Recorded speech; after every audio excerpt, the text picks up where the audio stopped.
Weber, and thanks for joining us here on the program where we cover the most interesting live trials and legal stories in the news today. We have two live events that we're going to talk about and also a trial we just finished up yesterday, so a lot to talk about. Let's get started. And we're going to see more of that suppression hearing later today. We believe the judge will end it by noon, so maybe we'll get a decision about what's going to happen with this tape, or maybe the judge will need to think about it. But right now, let's talk about a different aspect of this case. And joining me is forensic psychiatrist Dr. Carole Lieberman. And doctor, I have some questions for you about this case. If it's true that Robert Kraft did this, why would a man at his age, who's so wealthy, why would he put himself in this position to go to a spa at a strip mall in Florida to receive these services, these illegal sex acts, when if he wanted to get something else, he could have had other ways of doing it? He could have had someone brought to his room, brought to his house. You know, why go there? Why even do this? Well, one reason would be if it was a very impulsive decision to get these services, and it was just easy, you know, and I'm sure he thought that no one would ever know about it. You know, he's 77 years old. He's surrounded by athletes normally. He has to have some questions about his own masculinity, you know, how, I mean, of course he's super rich, so there are women who would be attracted to him and go out on a date with him and want to, you know, try to lasso him. So yes, he didn't have to go to a sleazy massage parlor, but it's just that sense of anonymity, you know. I mean, yes, in a way you'd think it would be more anonymous if somebody came to his house, but on the other hand, this seemed more anonymous in another way, that this was just going to be a quick thing that he did and didn't have to make preparations and all of that, and certainly didn't have to get into a relationship. So it was quick, easy, anonymous. So you think that if he really did do this, he went there with the expectation that they wouldn't know who he is and he could just get what he wants? Because let's not forget, after he leaves that spa, investigators are saying they pulled him over and he identified himself as Robert Kraft and even showed off his Super Bowl ring. So in other words, at that point, when he's in trouble with the police, he then uses his profile to try to get out of trouble. So am I understanding that correctly?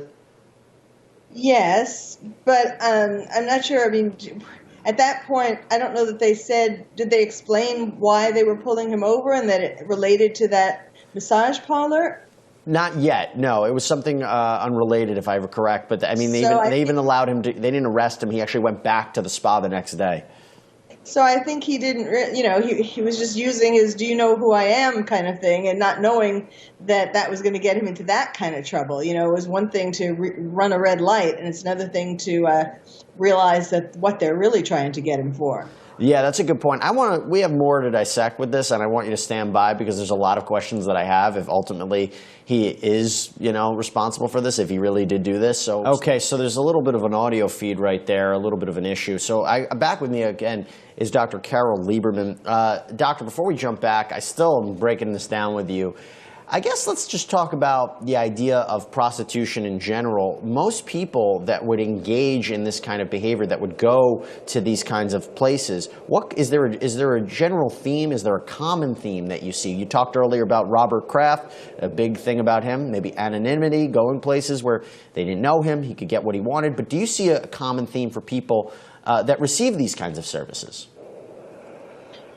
Well, you know, obviously they're not satisfied sexually in their real life, whether they are married or, you know, have a girlfriend or, I mean, it could be someone who is just not satisfying them sexually if they have somebody at all. But also there's some additional titillation about the fact that you are doing it in this kind of seedy sort of place, that this forbidden kind, you know, it's not a regular kind of relationship. There is something a taboo that can, for some people, make it a little more exciting.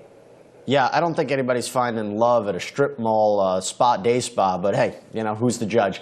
All right, apologize, everybody. The feed is still a little choppy. Doctor, I'm back with you. I know we're trying to get a sense of what's happening here, but you and I are still trying to break down exactly what happened. The idea, you mentioned also, again, about people who visit these spas or, you know, engage in receiving illegal sex acts. Again, Robert Kraft pled not guilty, but I'm just asking from a general point of view. You said it's also that they may not be receiving something that they want. Is there also a power dynamic to it? Yes, that's part of it, feeling like you're in control, the man feeling like he's in control, you know, as opposed to sort of a real life kind of situation, which can be a lot trickier and more complex. You know, I just want to say, though, these two witnesses that we've seen so far are not very likable. You know, the woman who claims that she doesn't know what a girl is, you know, and this man is being really hostile, as you said, and they're just not very likable witnesses. Well, at this point, it doesn't matter because there's no jury. It's all up to the judge. And the judge just has to hopefully follow the law and see what was going on. It is interesting to see this case move out because if you ever want to talk about a case about warrants and illegal search and seizures or secret cameras, I mean, this is a prime case to see what's going to happen, and it's an interesting legal argument. You hear Kraft's attorney saying that this was a legally obtained warrant. It wasn't necessary. It was obtained under false pretenses. The methods used by investigators were improper. I just want to get more to the human aspect of this, though. Doctor, I want to ask you one other thing. You talked about earlier that if Robert Kraft did this, one of the things about it is that, you know, he was going in there hoping to be anonymous. He's such a public figure. But do you think one of the turn-ons for people is also the idea of anonymity for the person performing the act, that they don't know who this person is and that perhaps they are not their wife? They're not their girlfriend. And even if they have really healthy relationships or they're not missing anything from there, the idea of getting something from this person who is a complete stranger to them, is that a turn-on for them? Yes, it can be. I mean, kind of in the way that we were talking about before, as far as a control, that the man is more in control. Also, yes, there's always, for any relationship actually, the idea of newness. You know, for example, when couples go on vacation, they often have better sex than when they're in their usual home bedroom. But I just want to say, you know, I think I can't help thinking that this is somewhat of a tempest in a teapot. And if Robert Kraft hadn't been one of the men in this sting operation, entrapment, in my idea, we wouldn't be paying attention to it. I mean, you know, he has been punished enough. I hope that the tape doesn't get to be, that the judge doesn't decide that the tape can be public. But even if it isn't, he has been punished enough by all of this humiliation. And it just kind of seems like once they realized that one of the men, or that it was Robert Kraft, that they doubled up on this, that they made this more of a, you know, we're going to get him kind of thing. Well, whenever you have the celebrity aspect, it does get more media attention. We see it with the college admissions scandal as well. Look, he's pled not guilty here. He's trying to fight it. He's trying to get this tape thrown out. And at the end of the day, the big thing I would imagine for him is he doesn't want to lose his team. So he's fighting two battles here, and it's a tough battle to make. Well, you can see that there are no love lost between the lead investigator and Robert Kraft's defense attorney. What his attorney is basically arguing is that they didn't need to put these secret cameras in because they had other evidence showing prostitution. And if it wasn't necessary to have those in, is this warrant, was it even justified? Was this surveillance footage even justified? Should it be thrown out? That's the main question. We're going to take a break. When we come back, we'll be back live in this courtroom. Stay tuned.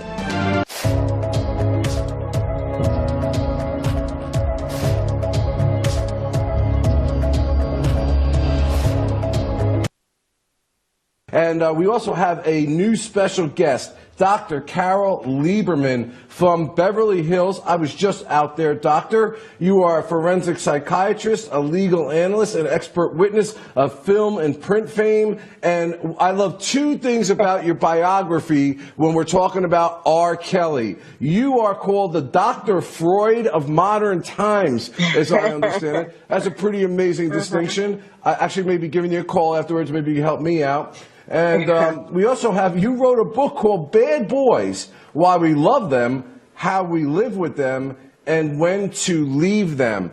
So, Doc, before we get to that really descriptive title of a book that may play very well into what's going on here, you clearly have those qualifications. Just want to play a short clip for you to listen to and come back to you on the other end.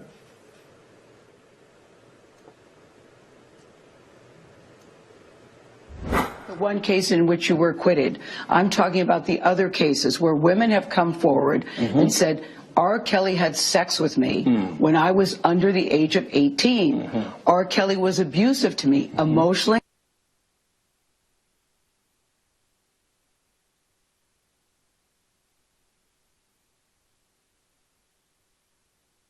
Whether they're old rumors, new rumors, Why would they say future this about rumors, you? not true. Well, How stupid would it be held for R. anybody. Kelly, with all I've been through in my way past, to hold somebody, let alone 4, 5, 6, 50, you said. How stupid would I be to do that? I didn't say you were That's holding. stupid, guys. I didn't. Is this camera on me? Yes, it's on. That's stupid. Use your common sense. Don't forget the blogs. Forget how you feel about me. Hate me if you want to, love me if you want, but just use your common sense. How stupid would it be for me to, with my crazy past and what I've been through, right now I just think I need to be a monster and hold girls against their will, chain them up in my basement, and don't let them eat and don't let them out unless they need some shoes down the street from their uncle. Robert, Stop it. Y'all quit playing. Well, I don't know. That's a defense that many people, up to including Bill Cosby. How stupid would I be? I call it arrogance. Doctor, you may call it something else, because what is interesting to me is the question that was asked by Gayle King was about the violence and the fear, and there he is acting out the way he is. What do you see from a forensic point of view? Well, first,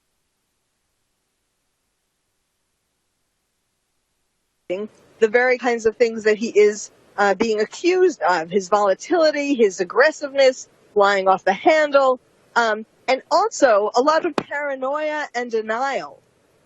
He says, why would I do this with my crazy past, or, my horrible past, with all I've been through in the past?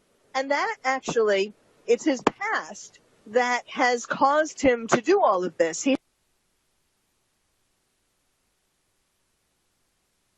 First of all, he was sexually abused by an older woman from the time he was around 7 or 8 to around 14. And that alone would make him want to control women. Here, he was a little boy under this older woman's control, her sexual abuse, and now he is what's called identifying with the aggressor. He's identifying with the person who abused him by being the aggressor in his relationship with all these women who he is holding hostage, essentially. And then he also had some other... And, they made vows to each other and so on. I mean, they were playing someplace where she got pushed into the water, and she was pushed down with the water and ultimately died while she was calling out his name. So he felt helpless. He couldn't save her. And that goes into abandonment. He doesn't want women to abandon him. I believe he has a borderline personality disorder, amongst other things. I mean, maybe he's, I don't know if he's abusing substances. That would certainly explain some of this behavior. Also, he could be manic depressive, which would kind of go along with his paranoia. So there are a lot of psychiatric issues going on. Also, he tells this interesting story about his mother. He was in an interview some time ago, and he told a story about how when he was a boy, he and his mother would go have breakfast in, I think he said McDonald's, and they didn't have much money, and they would share coffee and pastry, and he would turn the cup around so that he would drink from the side of the cup that had his mother's lipstick on it, and he was in love with his mother and asked her to marry him. Now, there is, talk about Freud, according to Freud, there is a phenomenon of an Oedipal phase, but the way he describes all of this is beyond the normal Oedipal phase and into something rather abnormal. So I just want to switch it over to Rachel for a minute. Being a woman, kind of getting to that question we were saying before. As a defense lawyer, would these be things that you would try to bring out during a trial? I'm not sure if they would rise to any kind of level of defense, but are you sympathetic towards that, Rachel? And moreover, what would you pick as a juror if you were defending him? Female jurors or male jurors? Listen, very interesting everything the doctor has said, but I certainly don't think it raises to a level of a defense in this case. I think that in terms of a perfect juror, I don't know, because, there's so much history there.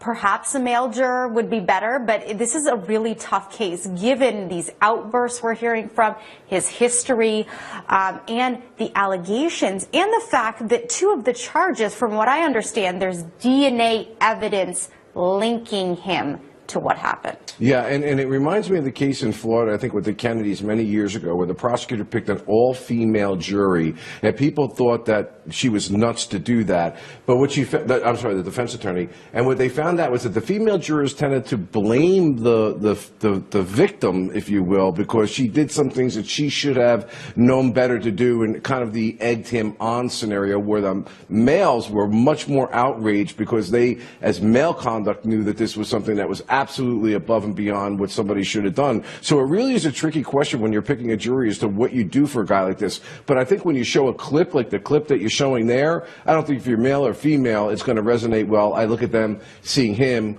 in a predatory way. Do you think so? Yeah, and I do have a question for Dr. Lieberman as well, really quickly, Bob, if you don't mind if I jump in. I'm just curious, just based, Doctor, on what you saw in the interview and looking into his past, how you could possibly diagnose him with something without actually talking to him in person. Well, I'm certainly not claiming that I actually examined him or evaluated him, but from my years of experience and from putting his childhood together, the things that I talked about in regard to his childhood and what that usually brings out in a person later on, as well as his behavior in the interview. It was a longer interview than the clips that you've shown so far. So putting that together, yes, of course, with the caveat that this is without my having met him or evaluated him for 10 hours. Well, okay, well, you know what? I think that what we're going to do is we're going to take a look at one more clip, and we'll be back on the other end. Quit playing. I didn't do this stuff. This is not me. Y'all, I'm fighting for my life. Y'all killing me with this. I gave y'all 30 years of my career. Robert. 30 years of my career. Y'all trying to kill me. You're killing me, man. This is not about music. I'm trying to have a relationship with my kids, and I can't do it. Y'all just don't want to believe the truth. You don't want to believe it. At this point, we briefly pause the interview to give Kelly a moment. His publicist helped calm him down. I hope this camera keep going. No, we're going to let the camera keep keep rolling. This is not, doesn't even make sense. Why would I hold all these women?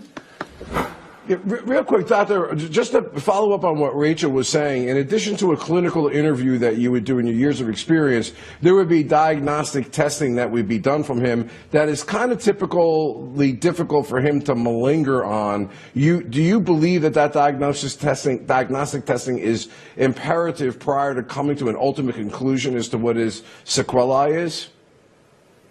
No. I don't, I was trained as a psychiatrist at NYU Bellevue and actually at the Freudian Clinic in London.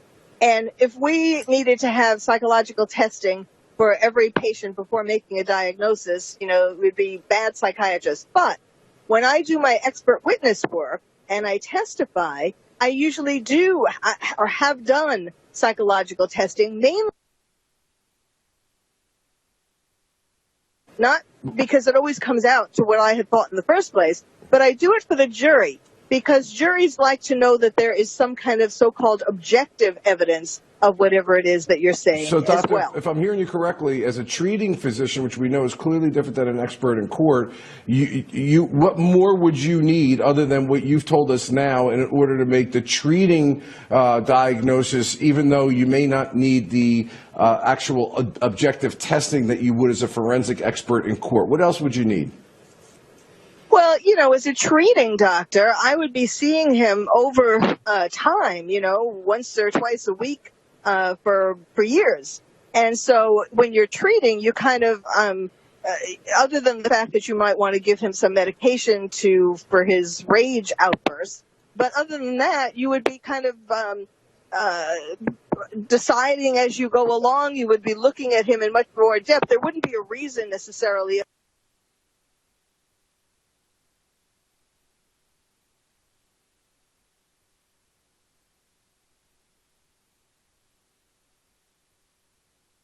Long-term treatment. Right. Rachel, he's bringing up this double jeopardy issue, which obviously, I don't know if we need to get into the confusion of, he's essentially, I guess, trying to say in layman's terms, I'm being accused of something that I was acquitted.